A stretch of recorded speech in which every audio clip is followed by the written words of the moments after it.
ஒரு சூப்பர் ஃபுட்டை பற்றி நான் பேச போகிறேங்க. என்னது சூப்பர் ஃபுட்டா அப்படின்னு உங்களுக்கு எல்லாத்துக்குமே ஒரு கேள்வி வரும். ரொம்ப சிம்பிளான ஃபுட்டு தாங்க. ஆனால் இது சூப்பர் ஃபுட்டுன்னு இன்றைக்கி எல்லா இடத்துலையும் எல்லா நாட்டிலையும் ப்ரொமோட் பண்ணிட்டு வந்துட்டுருக்காங்க. அது வேறு ஒன்றும் இல்லைங்க, நம்ம ஊர் தேங்காய் தாங்க. தேங்காய், தேங்காய் எண்ணெய், தேங்காய் பால் எவ்வளோ ஒரு ஆரோக்கியமான உணவு. ஆனால் பல்வேறு வருஷங்களாக பார்த்தீங்கன்னா நம்ம டாக்டர்ஸும் சரி, வெளிநாட்டில் கூடிய டாக்டர்ஸும் சரி, உணவு ஆலோசகரும் சரி பார்த்தீங்கன்னா தேங்காய் அதிகமாக சேர்த்துக்கிட்டால் உடம்புக்கு நல்லதில்லை, கொலஸ்ட்ரால் அதிகமாயிரும், இதனால் இருதய நோய் வர வாய்ப்பு இருக்குது, குறிப்பாக கரோனரி ஆர்டரி டிசீஸ் இது வர வாய்ப்பு இருக்குது அப்படின்ட்டு ஒரு கருத்து ரொம்ப நாளாக உழவிட்டு இருந்துச்சுங்க.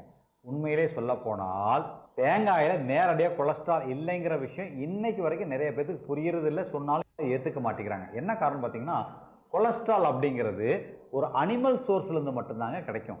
குறிப்பாக முட்டை, மஞ்சள் கரு, பால், வெண்ணெய், தயிர், அது மட்டும் இல்லாமல் அசைவ உணவில் மட்டும்தான் கொலஸ்ட்ரால் இருக்கும் அப்படிங்கிறது தான் உண்மை. தேங்காய் எண்ணெய்ங்கிறது சுத்தமாக எந்த விதத்துலேயும் அசைவம் சார்ந்த விஷயத்துலேருந்து நம்ம எடுக்கிறது இல்லை. இயற்கையாக ஒரு வெஜிடபிள் சோர்ஸ்லேருந்து வருது தேங்காயிலேருந்து நம்ம எடுக்கக்கூடிய விஷயம். ஸோ வெஜிடபிள் சோர்ஸ்லேருந்து வரக்கூடிய எந்த பொருள்லையும் கொலஸ்ட்ராலே கிடையாது. அது மட்டும் இல்லாமல் பார்த்தீங்கன்னா தேங்காய் எண்ணெய் பார்த்தீங்கன்னா ஒரு தாய்ப்பாலுக்கு சமமாக இருக்கக்கூடிய ஒரு விஷயம், தாய்ப்பாலுக்கு ஈக்குவலாக இருக்கக்கூடிய விஷயன்ட்டு முன்னாள் மேங்களூர் யூனிவர்சிட்டியினுடைய விசி, அதாவது வைஸ் சான்சலர் டாக்டர் பிஏ மேக்டே பல முறை சொல்லியிருக்காங்க. கிட்டத்தட்ட இந்த வீடியோனுடைய இன்ஸ்பிரேஷனே பார்த்தீங்கன்னா அவர்கிட்ட இருந்து தான் நான் சொல்லுவேன். பார்த்தீங்கன்னா அவர் பல முறை சொல்லியிருக்காரு. என்ன காரணம் பார்த்தீங்கன்னா தேங்காய் எண்ணெயில் இருக்கக்கூடிய ஒரு கொழுப்பு அமிலம், அதாவது மோனோலௌரிக் ஆசிட், இதே கொழுப்பு அமிலம் தான் தாய்ப்பால்லையும் இருக்குது. இன்னும் சொல்ல போனால் தாய்ப்பாலில் இருக்கக்கூடிய இந்த மோனோலௌரிக் ஆசிட் அமிலம் தான் இந்த தேங்காய் எண்ணெயில் இருக்குது. ஸோ தாய்ப்பாலுக்கு சமமானது இந்த தேங்காய் எண்ணெய். என்ன காரணம் பார்த்தீங்கன்னா ஒரு குழந்தை தன் தாய்ப்பால் குடிக்கும் பொழுது அந்த மோனோலௌரிக் ஆசிட் வாயில் இருக்கக்கூடிய அந்த எச்சில் சலைவால் இருக்கக்கூடிய பான்கிரியாட்டிக் லைபேஸ் குழந்தைகளுக்கு இருக்காது. அந்த சலைவால் இருக்கக்கூடிய லைபேஸ் சலைவா லைபேஸே பார்த்தீங்கன்னா இது ஈஸியாக ஜீரணமாயிரும். வாயிலேயே ஜீரணமாகக்கூடிய தன்மை இந்த தேங்காய் எண்ணெய்க்கு உண்டு, தேங்காய்க்கு உண்டு அப்படிங்கிற விஷயத்த அவர் சொல்லியிருக்காரு. எப்படின்னு பார்த்தீங்கன்னா வாயில் ஜீரணமாகி இந்த தேங்காயில் இருக்கக்கூடிய அந்த கொழுப்பு அமிலமானது இந்த கீட்டோன் ஆமாடி நேரடியாக உடம்பு பயன்பாட்டுக்கு எடுத்துக்கும் அப்படிங்கிற விஷயத்த இன்னைக்கு கண்டுபிடிச்சிருக்காங்க. அந்த அளவுக்கு தாய்ப்பாலுக்கு சமமாக இருக்கக்கூடிய இந்த தேங்காய் எண்ணெயோ இல்லை தேங்காய் பாலோ தேங்காயோ நம்ம பயன்படுத்துறதை குறைச்சிக்கிறோம். கேட்டால் கொலஸ்ட்ரால் அதிகமாயிரும், உடம்புக்கு கெடுதல்னு நினைக்கிறோம். அப்படி கிடையாதுங்க. இன்றைக்கி பார்த்தீங்கன்னா அல்சைமர் நோயால் பாதிக்கப்பட்ட பல்வேறு நபர்களுக்கு இன்றைக்கி தேங்காயை நிறையா கொடுக்குறாங்க. ஏன்னா அந்த தேங்காயில் உருவாக்கக்கூடிய கீட்டோன்ஸை பிரெயின் ஈஸியாக யூஸ் பண்ணிக்குது. அதன் மூலம் இந்த அல்சைமர் நோயில் நிறைய இம்ப்ரூவ்மெண்ட் கிடைக்குதுங்கிறது கண்டுபிடிச்சிருக்காங்க. அப்படிப்பட்ட அற்புதமான விஷயங்க. அது மட்டும் இல்லாமல் பார்த்தீங்கன்னா கேரளா இருக்கக்கூடிய பல்வேறு ஆண்களும் பெண்களும் பார்த்தீங்கன்னா குளிக்க போகிறதுக்கு முன்னாடி தலையிலேருந்து கால் வரைக்கும் இந்த தேங்காய் எண்ணெய் நல்லா தேய்ச்சிட்டு போய் குளிச்சுட்டு வருவாங்க.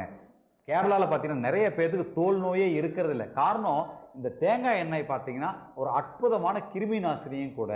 அது மட்டும் இல்லாமல் தோலை நல்லா வனப்பாக வச்சுக்கும். ஒரு தேங்காய் எண்ணெய் அற்புதமான கண்டிஷனரும் கூட. முடியை ஆரோக்கியமாக போஷாக்காக வச்சுக்கிறக்கும் இது உதவியாக இருக்குது. ஆரோக்கியமாக போஷாக்கானா ஒரு பளபளன்னு ஒரு லஸ்டராக முடி ஒன்றோட ஒன்று ஒட்டாமல் அவ்வளோ அற்புதமாக வச்சுக்கூடிய ஒரு அற்புதமான கண்டிஷனராக இது விளங்குது. அப்படிப்பட்ட தேங்காய் எண்ணெயை நாம் தவறாக புரிஞ்சுக்கிட்டு தேங்காயை பயன்படுத்துறதையும் தேங்காய் எண்ணெய் யூஸ் பண்ணுறதையும் நம்ம குறைச்சிக்கிறோங்க.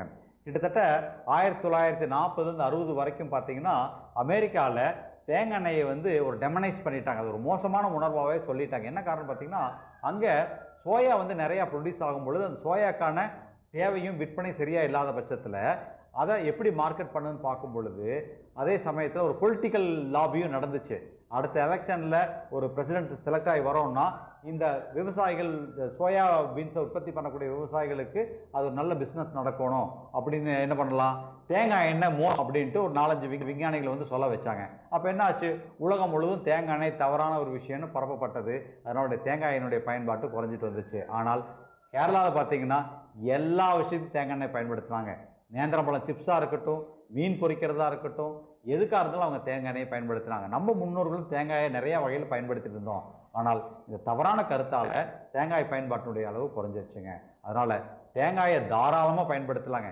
இன்னும் யோசிச்சு பாருங்களேன், அப்போல்லாம் ரெகுலராக சந்தவைக்கு தேங்காய் பால் எடுத்து ஏலக்காய் தட்டி போட்டு ஒரு நாட்டு சர்க்கரை கலந்து அந்த சந்தவையோடு சாப்பிடுவோம். அவ்வளோ டேஸ்ட்டாக இருக்கும், அவ்வளோ அற்புதமாக இருக்கும்.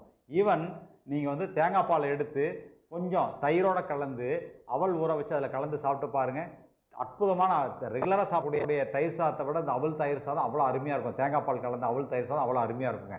இவ்வளோ ஒரு மாமருந்தாக விளங்கக்கூடிய இந்த தேங்காயை தாராளமாக நம்ம உணவுல அன்றாடம் பயன்படுத்திக்கலாங்க. இது ரியலாக ஒரு சூப்பர் ஃபுட்டுங்க, சூப்பர் ஹீரோ கூடங்க. ஸோ இந்த வீடியோ உங்களுக்கு எல்லாத்துக்கும் பிடிச்சிருக்குன்னு நினைக்கிறேன். பிடித்திருந்தால் லைக் பண்ணுங்கள், கமெண்ட் பண்ணுங்கள், மறக்காமல் தேங்காய் உடைக்கிற மாதிரி ஷேர் பண்ணுங்கள் எல்லாத்துட்டையும். நன்றி, வணக்கம்.